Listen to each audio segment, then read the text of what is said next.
What up, everybody? Whoop whoop! It's a bit rainy out, so I decided to join you from here. And I wanted to talk more today about responsibility and taking time for yourself, and how a lot of times I think that taking time for yourself turns into this kind of selfish thing. It turns into a selfish moment, a selfish ask. And so I kind of wanted to talk about that in my life, I feel like I've had a lot of responsibilities and quite a few that I've brought upon myself. Meaning, I was talking about my yacht job yesterday and how like the first year I wasn't really taking breaks, I wasn't really taking time for myself, and then in the second year I finally started taking time for myself in the morning, waking up earlier so I had time to meditate, and then in the afternoon starting to take breaks and asking for breaks. And I realized, thinking about it, it's like I perceived that I was responsible to put in, every minute of the day into my job, every second of the day into my job, because I was trying to prove something. I was trying to prove my worth. I was trying to prove my value to the company. I was trying to prove all these things. So I made it my responsibility to be available 24/7. And when I started taking that time for myself and being, I want to say, a little bit less responsible, let's say, and putting a little more responsibility on other people because now I'm not available 24/7, it sometimes started to feel selfish in that I'm not allowed to take time for myself. And I remember thinking years ago, like, where did that come from? Where did this idea that I can't take time for myself come from? Because I feel like it's essential to take time for yourself. And then I realized, I kind of went back more years in my head. And even in my hospitality jobs and my server jobs, I always took on way more responsibility than I was getting paid for.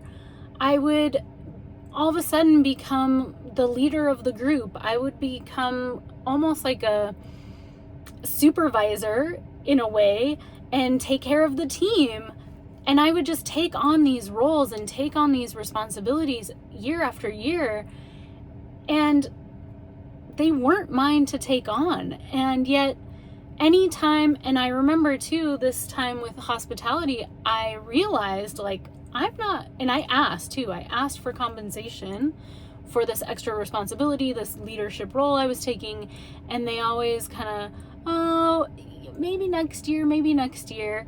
And so I kept doing it, kept trying to prove my worth, prove my value.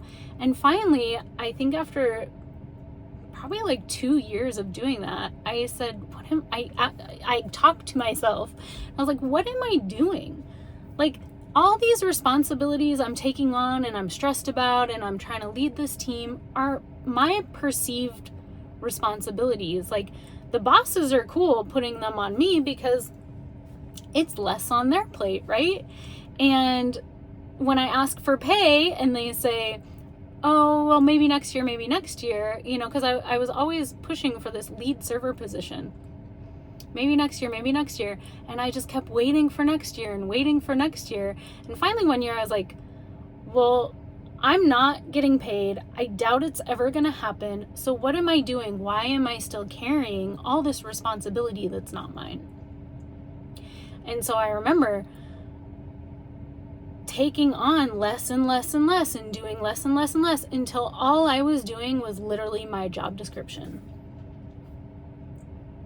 And it was so weird. It was so weird not stepping up to the plate, giving 110%, taking on all these extra roles and responsibilities. Like, it felt weird. And I felt guilty. I felt selfish. Like, oh, I'm not allowed to do this. I should be leading the team because I know how to do it, and I should just self-sacrifice, essentially. And so back to, years ago when I was thinking, like, where did that thought come from? Where did it come from that I should put everyone else and everything else before myself? And then feeling guilty, feeling selfish for taking my time back, taking on less responsibility because I wasn't being paid for those responsibilities.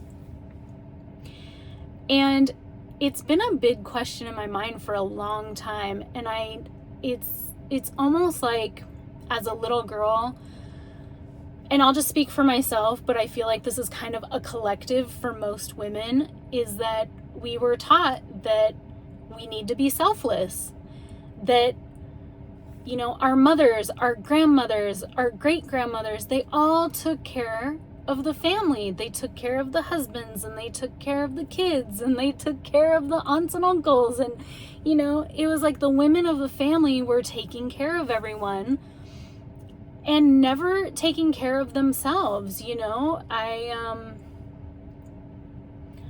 I feel that quite a few women that I know, my mom's age, my grandmother's age, their health started declining because they weren't taking care of themselves. They were taking care of everyone else, but not themselves. And I know that having these conversations with these women, it's like, oh, no, you guys eat first, I'll eat last because I don't want to be selfish. You made the meal. You put all this work into it. You eat first. And it always has boggled my mind how conditioned I am to feel that my time, my energy, my responsibilities to myself are less important than my responsibilities and my time and energy that should be spent on everyone else. And because of this conditioning, because of how I think and how I was brought up, I have constantly been giving more time, more energy, more of my thoughts, my ideas, my taking on responsibilities that aren't mine, and feeling like I have to. That's just the way it is. I don't want to be selfish and keep that stuff for myself. I don't want to, give myself my time and energy back. That would be selfish. And I was just thinking about this on my walk today because I think a lot of us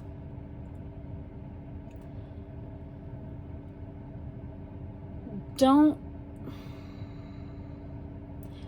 communicate that we're overwhelmed, we're taking on more than we can handle, which is overwhelming, and communicating that I need you, whoever it is, your partner, your coworkers, your boss, your kids, I need you to take some of these responsibilities off my plate so that I can have 5 minutes a day, 10 minutes a day, 20 minutes a day for myself. And the communication part has always been hard for me because speaking up, speaking out was always kind of, that's just not what little girls do, right? Little girls are cute and nice and we say yes sir and no ma'am, and we do what we're told, right? So why would I speak up and speak out about being overwhelmed when I'm programmed to just take it, to just do it all, and and take on more and more and more until, I don't know, till I can't anymore, till we burn out, right? And I want to speak a little bit more to the selfish part of it, because I think it is essential to be selfish. I think that I was put on this earth to take care of myself, number one. And then with that care that I'm giving myself, that love that I'm giving myself, I am then more equipped to take care of others. And saying that it's selfish, or the what's the word? That negative attachment to that word really has messed up a lot of generations of women, especially. Because I believe that it is more important to take care of yourself, number one, and then take care of other people. And I just hope that this reminds everyone to really take a step back and kind of look at your life like I have and still am doing. It's like a daily practice. I have to remind myself, like, this is for me, this is for me. It's not selfish. I mean, it is selfish, but that's not a bad thing. That's a good thing. And just keep reminding myself that this life was meant for me. I was meant to live this life and not just give all of my gifts and all of my time and energy to other people. I still need to give a lot of that to myself as well. And so I hope that we can unhook that negative connotation, that's the word I was looking for, to the word selfish, because I think selfish should be like a positive word. Like, heck yeah, I'm one selfish mother trucker. So anyway, I hope you're having a good day.